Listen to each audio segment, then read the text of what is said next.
You're the guy everyone invites, but no one really knows. At work, you're solid. At home, you're invisible. Your biggest fear isn't death. It's that no one would have anything real to say at your funeral. Here's the truth. You're not lonely because you lack social skills. You're lonely because men don't follow men who've never been tested, and women don't desire men who've never suffered. Subscribe right now. This changes everything.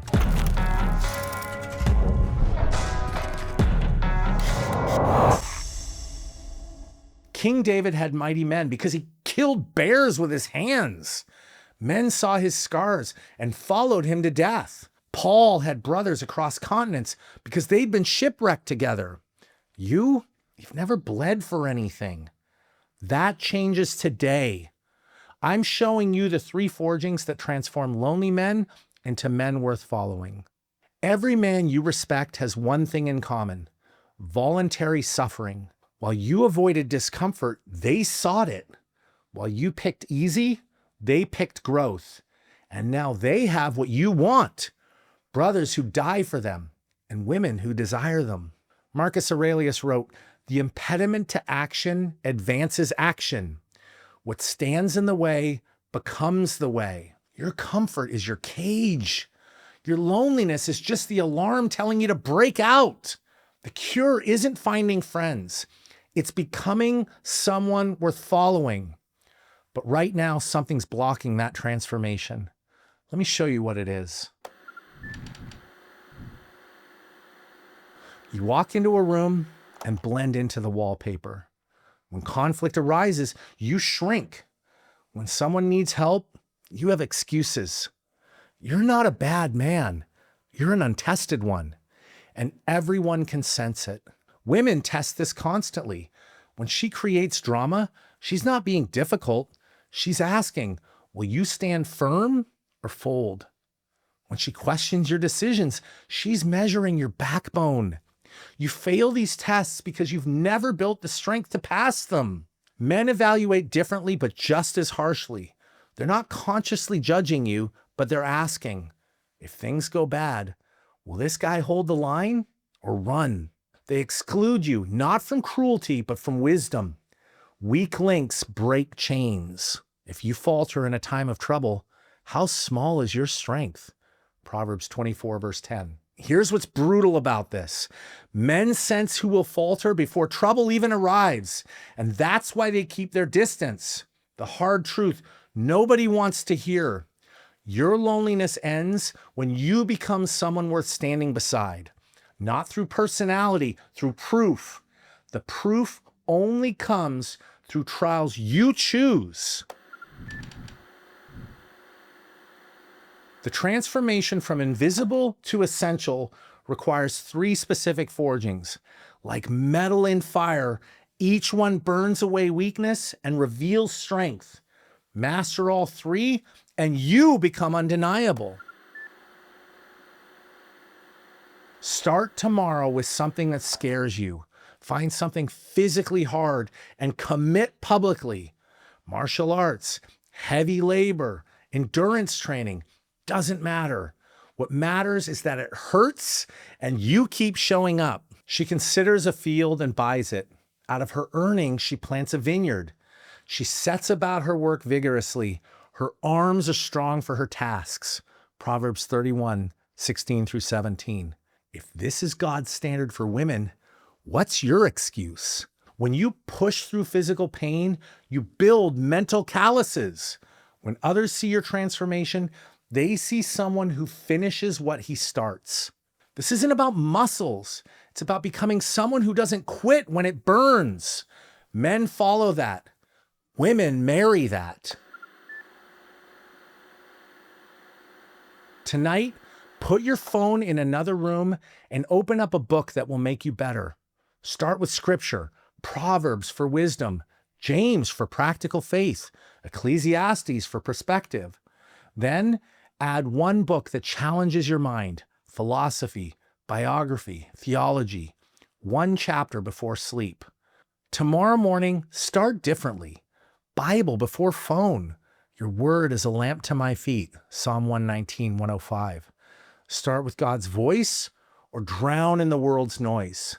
Your choice shapes your day. Within 30 days, you'll speak differently. Your thoughts will have weight. Men lean in when wisdom speaks. This is where boys become men. Marcus Aurelius taught that true strength is self-mastery.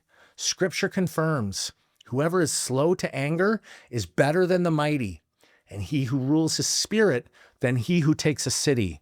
Proverbs 16:32. Master 3 things that will change everything. First, desire. When tempted by porn, close the laptop. When Netflix calls, hit the gym instead. Break your slavery to appetite. Second, emotion. When insulted, stay calm. When betrayed, choose forgiveness over revenge. Your peace becomes others' shelter. And third, will. When it's easier to lie, tell truth. When you fail, own it publicly. Your integrity attracts loyalty. A man without self-control is like a city broken into and left without walls. Proverbs 25:28. Every outburst tears down walls. Every moment of control builds them higher. Start this week with one act of courage. Have one conversation you've been avoiding. Confess weakness to someone you trust. Choose one area where you'll stop making excuses. Watch what happens. The men you tell will respect your courage. They'll share their own battles. Brotherhood begins with bleeding together. When you commit to these 3 forgings, transformation is visible within 90 days. Your body changes first. You walk into rooms like you own them. Your shoulders stay back when you're challenged. Other men start asking about your workout. They're not really asking about exercise. They're recognizing a warrior. Your mind sharpens next. In conversation, you quote wisdom instead of memes. You solve problems others just complain about. Men who used to talk over you now pause when you speak. But it's your emotional mastery that becomes your signature. When chaos hits, you're the eye in the storm. When others panic, you plan. When betrayal comes, you forgive and move forward. This is what makes you indispensable. Men start seeking you out, not for entertainment, but for strength. They want you in their corner for the battles ahead. They trust you with their real struggles because you've proven you can handle your own. And women notice without being told. Strength doesn't announce itself, it radiates. The girl you're interested in starts seeing you differently. Women hold eye contact longer. They lean in when you speak. You stop chasing relationships and start choosing from abundance. One who walks with the wise becomes wise. Proverbs 13:20. When you become wise through trials, others seek your company. Wisdom attracts wisdom. You weren't designed to die surrounded by acquaintances who barely knew you. You were built for brotherhood, forged in fire, and love tested by trials. Every lonely moment has been prepping you for this choice. Stay comfortable and alone, or choose the forge and find your tribe. The men you admire weren't born strong. They chose strength daily until it chose them back. The relationships you envy weren't found. They were forged by men who bled together. Your future brothers are out there right now, looking for someone worth following into battle. The woman you'll marry is waiting for a man worth respecting. But they'll never find you hiding in comfort. They'll find you in the forge. One man chooses suffering over safety. Others see his scars and recognize a warrior. A brotherhood forms that death can't break. Choose the fire. Choose the forge.